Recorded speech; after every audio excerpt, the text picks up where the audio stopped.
Quero te convidar para nós fazermos um passeio aqui pelo primeiro capítulo do livro do Apocalipse, a revelação de nosso Senhor Jesus Cristo. O livro começa da seguinte forma: revelação de Jesus Cristo, que Deus lhe deu para mostrar aos seus servos as coisas que em breve devem acontecer e que ele, enviando por intermédio do seu anjo, notificou ao seu servo João, o qual atestou a palavra de Deus e o testemunho de Jesus Cristo quanto a tudo o que viu. Bem-aventurados aqueles que leem e aqueles que ouvem as palavras da profecia e guardam as coisas nela escritas, pois o tempo está próximo. Meus irmãos, a palavra do Senhor, ela nos mostra coisas inefáveis a respeito do tempo do fim, mas nenhum outro livro ele foi capaz de revelar coisas tão tremendas como foi o livro, as revelações dadas por João no livro de Apocalipse. A palavra Apocalipse, elas são formadas por dois prefixos gregos, que apó é dentro, para fora, e kalupsis quer dizer cobertura ou véu. Então quer dizer tirar o véu, tirar a cobertura. Então é revelar aquilo que está oculto. O autor, ele se identifica logo nos primeiros versículos, é João apóstolo, que estava preso na ilha de Patmos por volta entre o ano 94 e 96 depois da era cristã. Na era cristã, esta ilha era uma ilha no mar Egeu, era de 32 quilômetros quadrados, aonde funcionava como uma prisão em segurança máxima, aonde ia os piores presos da época. E João foi encerrado ali pelo imperador Domiciano, e ali naquele lugar a palavra do Senhor afirma que ele teve as mais belas visões, as coisas tremendas para o tempo do fim.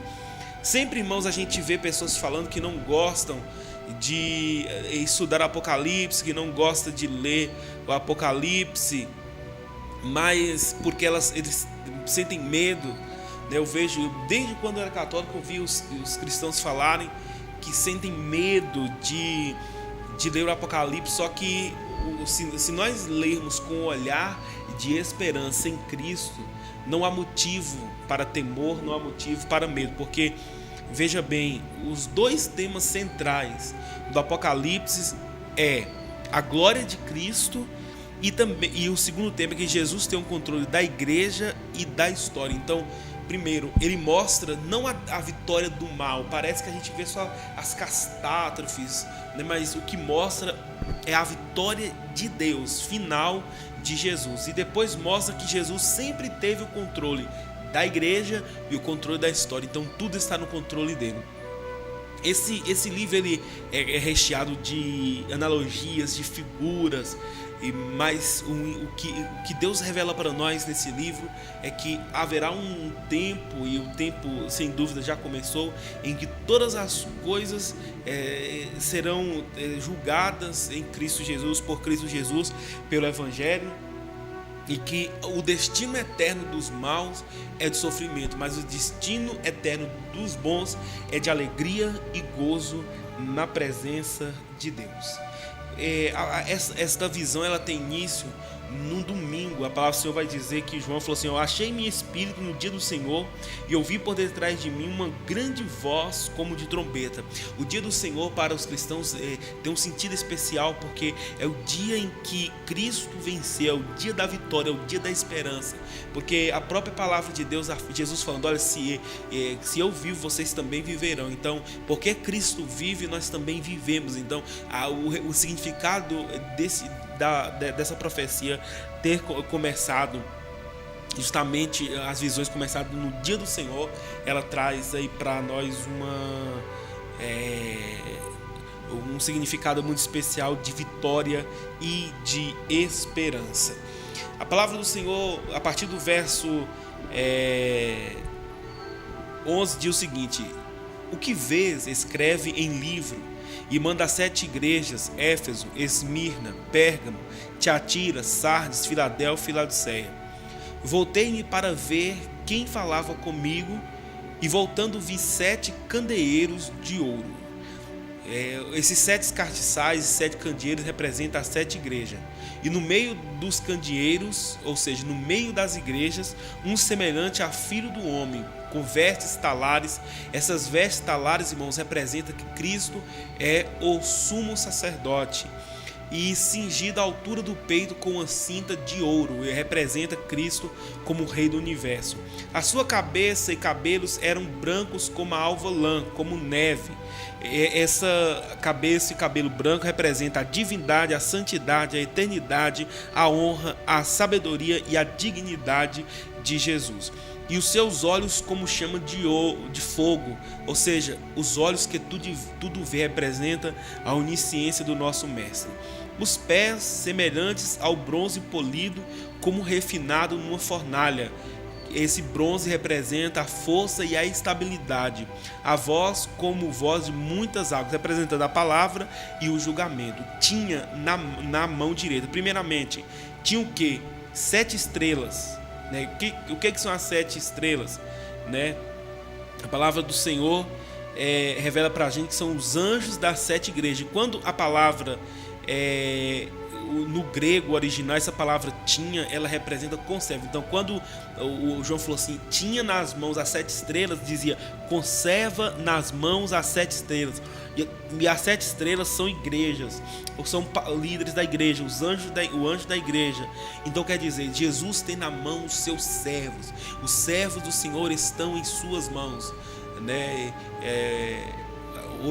Ontem, com muito pesar, a igreja do Senhor perdeu um grande líder, R.C. Sproul, um dos maiores pregadores americanos, um homem de grande comunhão com Deus. E por que nós não temos tristeza? Porque sabemos que está nas mãos de Deus, né? Ele viveu uma vida na mão de Deus e hoje está nas mãos de Deus. E na mão direita representa a ação. Então Jesus tem os pastores, os líderes, os obreiros nas suas mãos, e ele age neles e através dele. E da boca saiu-lhe uma afiada espada de 2 gumes, que é o juízo de Deus, e o seu rosto brilhava como o sol na sua força, que representa a glória. Quando vi, caí a seus pés como morto, porém ele pôs sobre mim a mão direita, dizendo, não temas, eu sou o primeiro e o último, representando que Jesus é perene. E aquele que vive estive morto, mas eis que estou vivo pelos séculos dos séculos, e tenho as chaves da morte e do inferno, representa o triunfo de Jesus. Escreve, pois, as coisas que vistes, as que são e as que hão de acontecer depois dessas. Quando ao mistério das 7 estrelas que vistes na minha mão direita, e os 7 candeeiros de ouro, as 7 estrelas são os anjos das 7 igrejas, e os 7 candeeiros são as 7 igrejas. Isso aqui, irmãos, é a introdução que o próprio Jesus fez para João, né? Ele mostra o porquê que Jesus é o competente juiz desta causa, né? Que a qual haverá de ser em breve julgada. Por que Jesus tem um controle? Porque desde o cabelo branco, né? Aliás, desde as vestes talares, né, até as chaves que estão nas mãos, tem um significado. Se a gente olha o Apocalipse do triunfo de Cristo, o triunfo da igreja de Cristo, porque o triunfo da igreja não está em sabedorias e eloquências humanas. O triunfo da igreja está no triunfo de Cristo. Nós somos vencedores porque Cristo é vencedor. Nós vivemos porque Cristo vive. E nós temos vida porque Cristo morreu e nos deu vida. Nós fomos perdoados porque Cristo se fez pecado por nós. Ele que não tinha pecado algum se fez pecado para que nós pudéssemos ter vida. Então, irmãos, ao ler essas páginas, nós não temos motivo para desespero, nós temos motivo para alegria, nós temos motivo para louvar ao nome do Senhor, aquele que conserva os 7 anjos das igrejas em suas mãos e que conserva e que está no meio dos castiçais, ele está no meio da sua igreja. É por isso que quando a gente vai para o capítulo 2, eu não vou me entrar nisso, capítulo 2 e capítulo 3, quando ele escreve uma carta às 7 igrejas da Ásia, Éfeso, Esmirna, Pérgamo, Tiatira, Sardes, Filadélfia, Laodiceia, ele fala: eu conheço, eu sei, eu vi, porque ele está no meio das igrejas. Cristo não é um sacerdote ausente. Os deuses deste século, eles têm boca, mas não fala, tem olho, mas não vê, tem pernas, mas tem que ser carregado, tem mãos, mas não faz nada. Ele não criou nada, ele foi criado. E ao contrário do nosso Deus, não, ele tem olho de chama para ver todas as coisas, os seus pés são latão reluzente, polido, bronze polido, que representa a sua força e a sua estabilidade. É um reino estável, as crises não afetam, o tempo não muda e não tem sombra de variação. Na sua mão ele conserva não só os anjos da igreja, né? Mas ele também conserva a história em suas mãos. A boca dele é uma boca que fala, e fala com voz como de trovão, mas também dela está uma espada, né? Que é uma espada capaz de discernir pensamentos, intenções, e que é capaz de dividir o indivisível. Aquilo que não é divisível, a palavra de Deus consegue dividir. Algo que me chama a atenção, meus irmãos, é que no capítulo 14, no versículo 2, João fala: ouvi uma voz do céu como voz de muitas águas, como voz de grande trovão. Também a voz que eu vi era como a de arpista quando tange a sua harpa. A voz de Deus é ao mesmo tempo poderosa, é ao mesmo tempo firme, ao mesmo tempo forte, ao mesmo tempo estrondosa, mas ao mesmo tempo suave, como arpistas quando estão tangendo a sua harpa.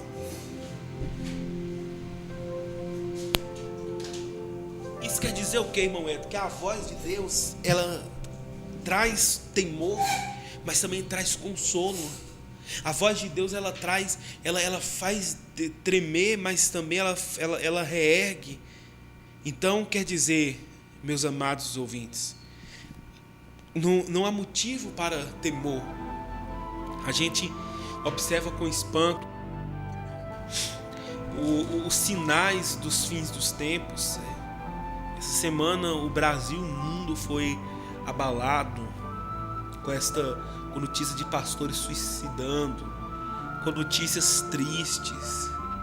Mas nós não temos motivos para temor se nós estivermos grudados em comunhão, em intimidade, como bem pregou ontem o pastor Rodrigo Ribeiro, que a comunhão, ela traz consequências positivas para aquele que comunga com Cristo. O convite do Senhor Jesus no livro do Apocalipse para nós é isso: olha, se estejam em mim. Jesus, ele não deixou o povo enganado, ele mostrou que de fato coisas terríveis vão acontecer. Só que por que o povo não teme? Porque quem estiver em Cristo tem toda a segurança, tem toda a certeza de que há vitória ao fim dessa jornada. Quando a gente trabalha o mês todo, e por que a gente trabalha? Porque sabe que no final do mês nós temos recompensa. Se a gente trabalhasse o mês todo sabendo que não ia receber no final, né, a gente nem trabalharia, mas no final a gente tem a recompensa. A gente sabe que vai vir o dinheiro, vai vir, ele for pagar suas contas, vai poder fazer uma coisa ou outra, mas no final da nossa jornada nós não receberemos o céu por recompensa, porque tudo que a gente faz é tão mal que a gente mereceria o inferno, mas a gente vai receber pela misericórdia de Deus por nós. Já os galardões do céu a gente recebe, né, pelo que a gente faz, ganha almas, apregou o reino de Deus, aí sim a gente ganha por recompensa. Meus amados ouvintes, o Senhor nos convida nessa tarde a nos apegar nele, a segurar nas mãos poderosas dele. O Senhor é poderoso para segurar a sua igreja. Por isso, não tenham medo, irmãos. Eu sempre digo isso daqui, de escancarar as portas dos vossos corações, para que entre o Rei da Glória. Que nessa tarde, você que me ouve, e que ainda não reconheceu Jesus como seu Salvador, e você que se afastou da igreja, se desviou dos caminhos, eu convido você nessa tarde a regressar aos pés daquele que tem todo o poder. Nós vemos uma briga entre Donald Trump e Kim Jong-un, entre a Coreia e os Estados Unidos da América. A gente fica medindo forças, mas esses poderes da terra, irmãos, eles são nada diante da grandeza do poder do nosso Deus. Foi Deus quem fez Kim Jong-un, foi Deus que fez Donald Trump, foi Deus que permitiu chegarem à presidência desses países, mas Ele pode instituir, Ele pode tirar, Ele pode colocar outro no lugar.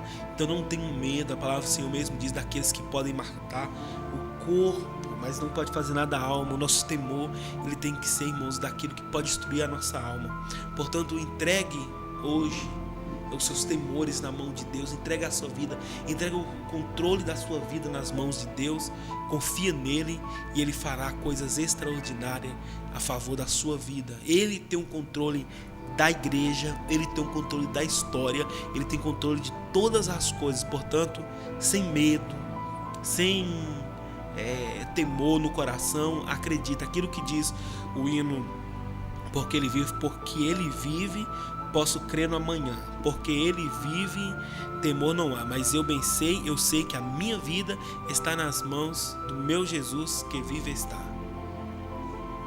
Então, estamos seguros no Senhor. A segurança do crente não é nas suas atitudes, mas a segurança do crente está naquilo que Cristo fez por nós e que nos leva a ter uma vida de coerência na presença do Senhor. Então abre o teu coração, entregue esse coração aí, talvez magoado, sensibilizado, talvez entristecido, para que Deus faça uma grande obra na sua vida, na vida da sua família, e que a sua vida seja transformada pelo poder da palavra daquele que era morto, mas é vivo. Ele mesmo que diz: eu sou o Alfa e o Ômega, diz o Senhor Deus, aquele que é, que era e que há de vir, o Todo-Poderoso. Glória a Deus.